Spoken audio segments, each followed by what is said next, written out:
Okay mga ka-team, let's go. Meron na naman tayong siservisan ngayon. Ang siservisan natin dito is Nissan Almera. Ang kwento sa akin, nag-overheat daw. Ayun ang kwento, pero hindi rin siya sigurado eh. Pero sabi niya sa akin nag-overheat, kaya pupuntahan natin. Alaman natin kung ano naging problema. Mas maganda kasi malaman kung nag-overheat ba talaga o baka naman iba lang naman ang problema. At least may share ko sa inyo, makatulong man lang sa inyo kung ano yung mga dapat gawin. Let's go. Maraming salamat ulit sa inyo mga ka-team.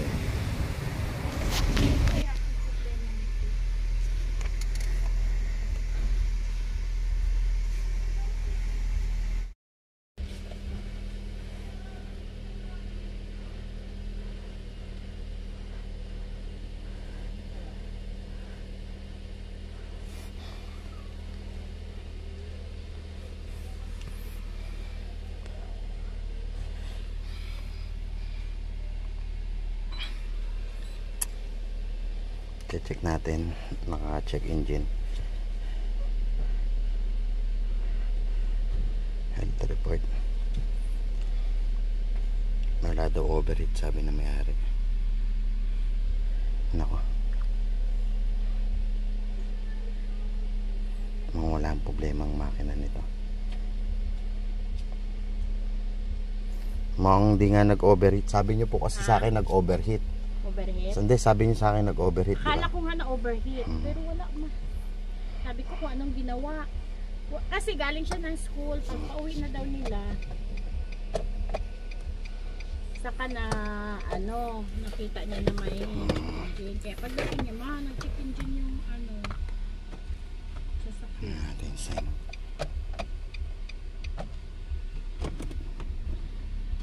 Hindi naman po nag-overheat, wala ang problema sa makina.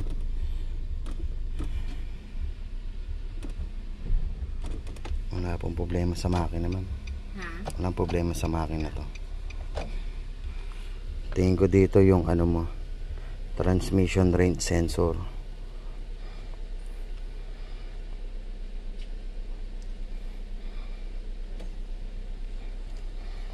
Saan natin ang init? Tunog na yung blower motor yun. Ganyan yung blower motor na isama na rin natin sa plug. Ayan o. Yung parang ganyan tunog mga ka-team. Blower motor yan. Nasa loob ng, nasa ilalim yung pinaka blower motor ng aircon. And transmission range sensor, yung P0705.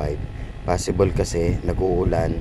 Ang nangyayari dito, yung sakit natin sa likod, yung pinakasakit natin sa taillight, ang nangyayari dyan mga ka-team, nagsho-short o nasusunog o umiiksi, kaya lumalabas yung transmission range sensor. Pag lumabas yung transmission range sensor, yung kumaliwat kumanang ka, biglang bibilis, ayun ang nagiging problema natin, kaya lumalabas yung transmission range sensor. Itong ABS okay lang to kasi pass naman yan, pass. Ibig sabihin nito, kumapit na uli yung sakit natin sa transmission range sensor, kaya nangyari, naging pass na ulit.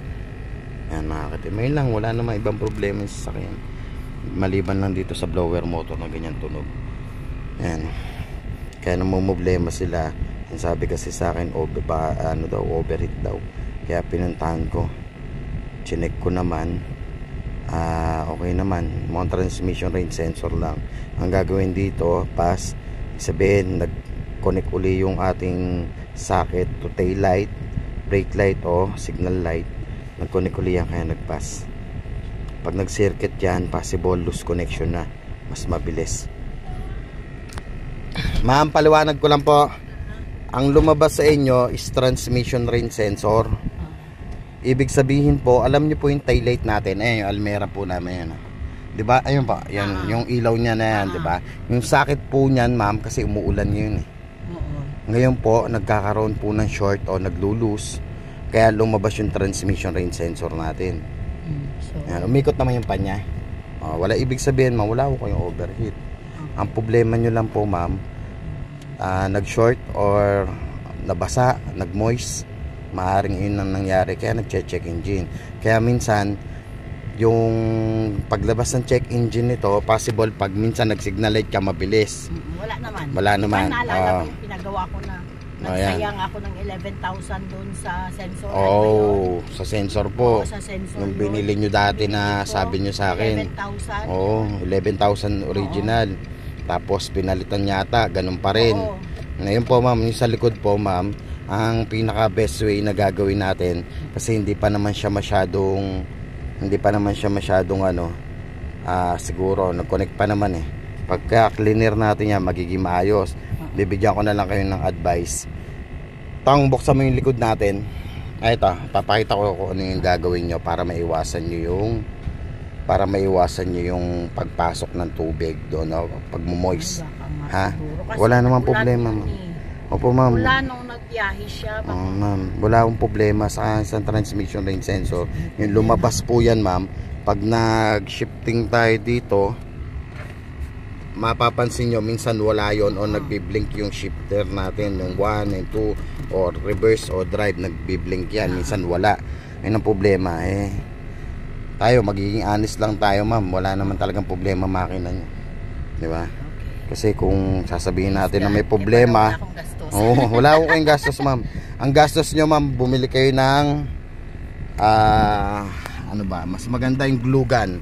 Huwag nyo na lang gayahin yung papakita ko sa inyo sa akin, ha. Glue gun lang pwede na, ma'am, para hindi mag-moist kasi nagmo-moist po pag lumalakas ang ulan. Lalo na. Siguro yun nga nangyayari. Opo, yun nga po. Palit nga ako, di ba, ng ito. Opo. Pinalitan na to eh. Nakapagpapalit na po kayo. Hindi, pinalitan ko doon sa inyo. Oo. Kung ganun po, nag-uulan, tuturuan ko kayo ng technique para hindi na po maulit. Okay. Eto mama, kung papansinin nyo, ito yung taillight namin. Nilagyan namin ng bara yan dyan. Nilagyan namin ng bara. O glue gun na lang, huwag nyo nang gayahin to kasi madumi sa amin eh. Wala kaming glue gun. Yan, lagyan nyo lang yung kabilaan. Kasi pag nagmo-moist kasi maulan, ay wala pa naman kayong parking dito. Ang magkakaroon ng problema yan. Mahawak. Ito natin si ma'am. Ayan ma'am. Ito lang. Ayan lang po. Ayan, ikutan nyo lang po yan hanggang dito sa dulo. Ha? Para hindi magana. Okay naman makina nyo ma'am. Yung blower motor nyo pala napansin ko maingay. Pag nag-aircon, ano yun? blower motor po yun. Papalit na lang kayo. Magkano? Hindi ko lang po alam ma'am. Itatanong pa. Kahit sa mga bilyan ng aircon po. Ano? Okay. Okay po. Salamat.